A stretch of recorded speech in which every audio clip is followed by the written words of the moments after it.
Hello বন্ধুরা, আসসালামু আলাইকুম। কেমন আছেন আপনারা সবাই? আশা করি আল্লাহর রহমতে সবাই ভালো আছেন। বন্ধুরা, আজকে সন্ধ্যাটা আমার কিভাবে কাটলো সেটাই আজকে আপনাদের সঙ্গে শেয়ার করি। সন্ধ্যাবেলায় প্রত্যেক দিনের নিয়ম, রাতের বেলায় আমার শ্বশুর শাশুড়ি রুটি খায়, চা, তারপরটা তো লাগবেই, দুধ চা সবার লাগবেই।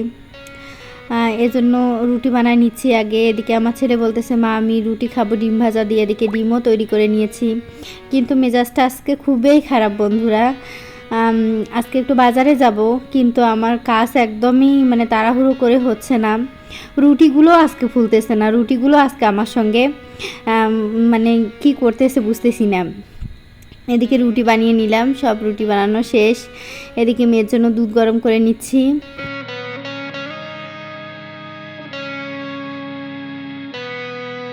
বন্ধুরা, এদিকে বাসার সব কাজ শেষ করে চলে আসলাম বাজারে টুকিটাকি কিছু সবজি কেনার জন্য, কিন্তু এখানে এসেও মনটা বিশেষভাবে খারাপ হয়ে যাচ্ছে।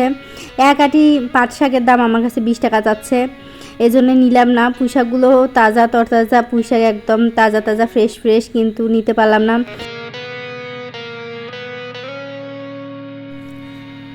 আজকে সবাই আমাকে জ্বালাচ্ছে, আর আজকে সকাল থেকে আমার রাশিটা ভালো যাচ্ছে না। কি বলবো। এদিকে চলে আসলাম আমরা কিনতে। আমরাগুলো টাটকা ছিল, ভালোই। আমরা 1 কেজি আমরা নিয়ে নিলাম।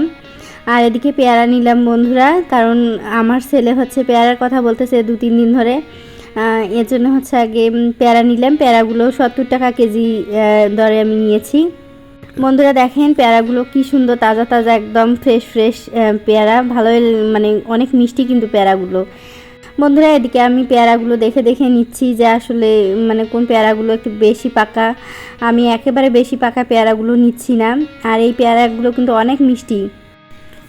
বন্ধুরা, আমার কিন্তু পেয়ারার ঝাল খেতে বেশ লাগে। আপনাদের কাদের কাদের পেয়ারা মাখা খেতে ভালো লাগে অবশ্যই কমেন্ট করে জানাবেন। বন্ধুরা, পেয়ারা শুধু মজাদার নয়, ভিটামিন সি, আঁশ আর অ্যান্টিঅক্সিডেন্টে ভরপুর এক স্বাস্থ্যকর ফল। এটি হজম শক্তি বাড়ায়, ওজন কমাতেও সাহায্য করে, হৃদয় ভালো রাখে এবং ত্বককে করে উজ্জ্বল। প্রতিদিন খান পেয়ারা, থাকুন সতেজ আর সুস্থ। আর এদিকে বন্ধুরা, আমার শাশুড়ি পাকা পেঁপে নিয়ে যেতে বলেছিল, তাই পাকা পেঁপে দেখছিলাম। তো দোকানদার চাচা বলতেছে যে মা, তোমাকে আমি একটা মিষ্টি পেঁপে দিচ্ছি, তুমি ওইটাই নিয়ে যাও, অনেক মিষ্টি হবে। তাই উনি নিজেই বেছে দিল একটা সুন্দর পেঁপে, একদম তাজা তাজা। উনি বলতেছে যে গাছ পাকা পেঁপে, তাই নিয়ে নিলাম একটা। এদিকে বন্ধুরা, আমি নারকেল দরদাম করতেছিলাম। তো নারকেল জোড়া চাচ্ছিল 300 টাকা। না 300 টাকা না, 280 টাকা চাচ্ছিল। তো অনেক দরদাম শেষে 250 টাকা দিয়ে এক জোড়া নারকেল নিয়ে নিলাম। বন্ধুরা, আমি 250 টাকা জোড়া দিয়ে নারকেল নিয়েছি, কিন্তু দোকানদার চাচাকে বলে আসছি, চাচা আপনার নারকেলের যদি কোনো সমস্যা থেকে থাকে তাহলে কিন্তু আমি ফেরত দিয়ে যাব, কারণ যে নারিকেলের দাম। বন্ধুরা, এদিকে বাজারের কাজ শেষ করে বাসায় আসলাম, আর আমার 2 ছেলে বায়না ধরলো যে আম্মু আমরা এখন রোস্ট দিয়ে ভাত খাবো।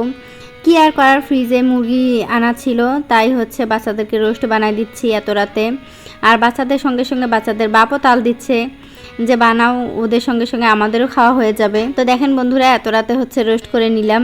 আর আমি যখন নিজে হাতে রোস্ট করি আমার সত্যি ভালো লাগে, আমারও তখন খেতে মন চায়।